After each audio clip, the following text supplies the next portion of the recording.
Hi guys, long time no see. Yes, I'm putting a YouTube video out, but I wanted to put this video out here now. I don't have very much time to record it, so I'm just going to talk for a little bit, show you some photographs that I've taken recently, and just give you a bit of a commentary of what's going on in this world right now. So the keen-eared amongst you would probably hear that I do have a bit of a stuffed nose, and I do coughing into my elbow. I do have a bit of a cough. Do I have Covid-19? Who knows? Now, I don't want to make light of some of the tragic things that have been happening in the world recently in terms of people losing their lives to this disease, but I did want to draw your attention to some of the things that we are either ignoring or not noticing or just simply not being reported on the news. So I want to go back a couple of weeks to when I was lucky enough, and this is a very good thing, lucky enough to go to the Faroe Islands. Now, strictly, it wasn't a photography trip. I had gone to visit there with my dad to spend some time with him and enjoy the nature. But I did have my camera with me, and I did take some photographs of some amazing places. I'll show you some throughout this video. One of the really prominent things about the Faroe Islands, and something that a lot of people have heard before, is that it is very affected by the weather. You get 4 seasons in one day. You get howling winds, rain, hail, snow, sunshine, all at the same time. And that is what makes them quite spectacular. Unfortunately, at the time when we were there were some almost exceptional storms happening, hurricane winds blowing from the wrong direction. And even speaking to the locals, they were saying just how extraordinary it was, and you really just didn't see people out and about. It was that bad at times. But it really did show you that nature is a very powerful force and that we are always at the mercy of it. However, whilst that might be the case, life can go on and life does continue. So the thing that got me thinking about posting this video was again the weather that we had and some of the photographs that I took. And a lot of the photographs that I do have really prominently feature the weather in some way.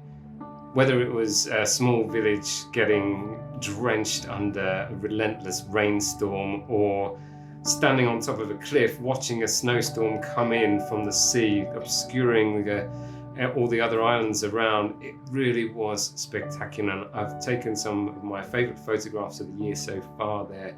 Yeah, it's really, really stunning.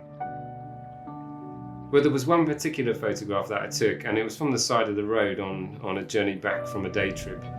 And pulled the car over and I got out because I saw this small fishing house or a cottage that was right out close to the water's edge, and just getting belted by these winds howling through the channel, and waves crashing up around it, and snow again on the horizon and just coming in through the channel. And yeah, it was just quite an interesting scene, because it just showed the fragility of this small hut against the empowering nature around it, or whatever I mean, you know what I mean.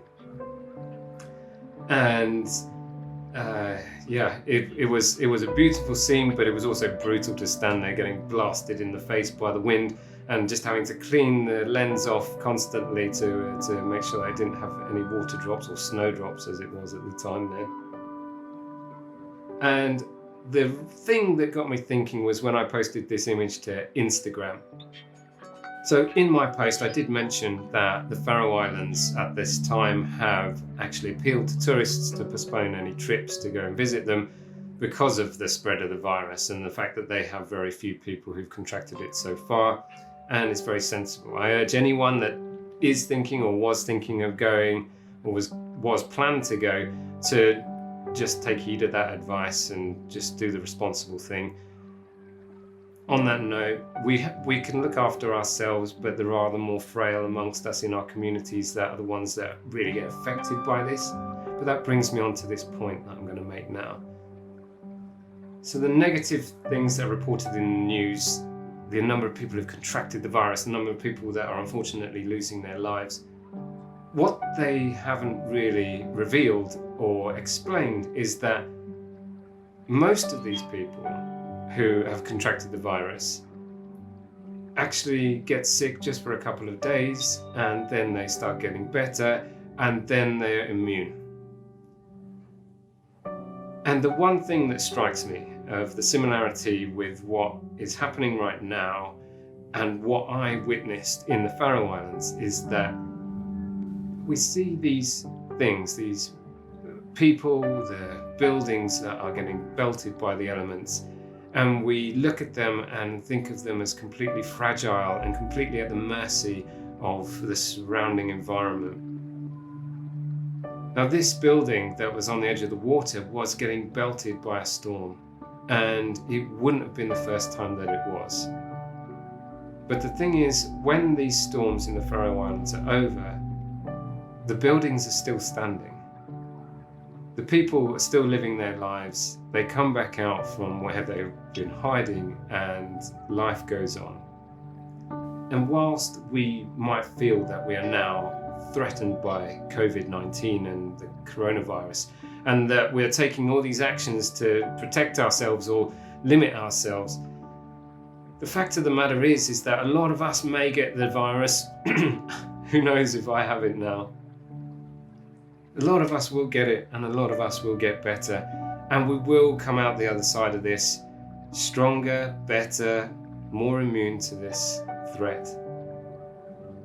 And we can still continue living our lives without panic buying toilet paper and pasta and tinned foods and everything else.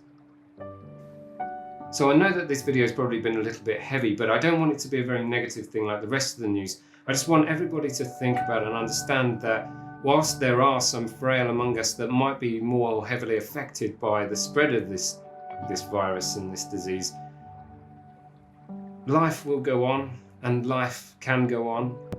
We can still go outside, we can still take our cameras with us.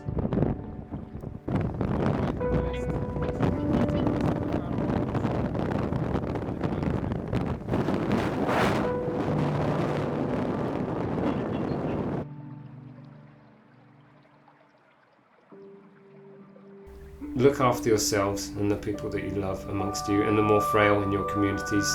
Be responsible and take the advice, because soon enough we're going to be able to come out from this storm. See you in the next one.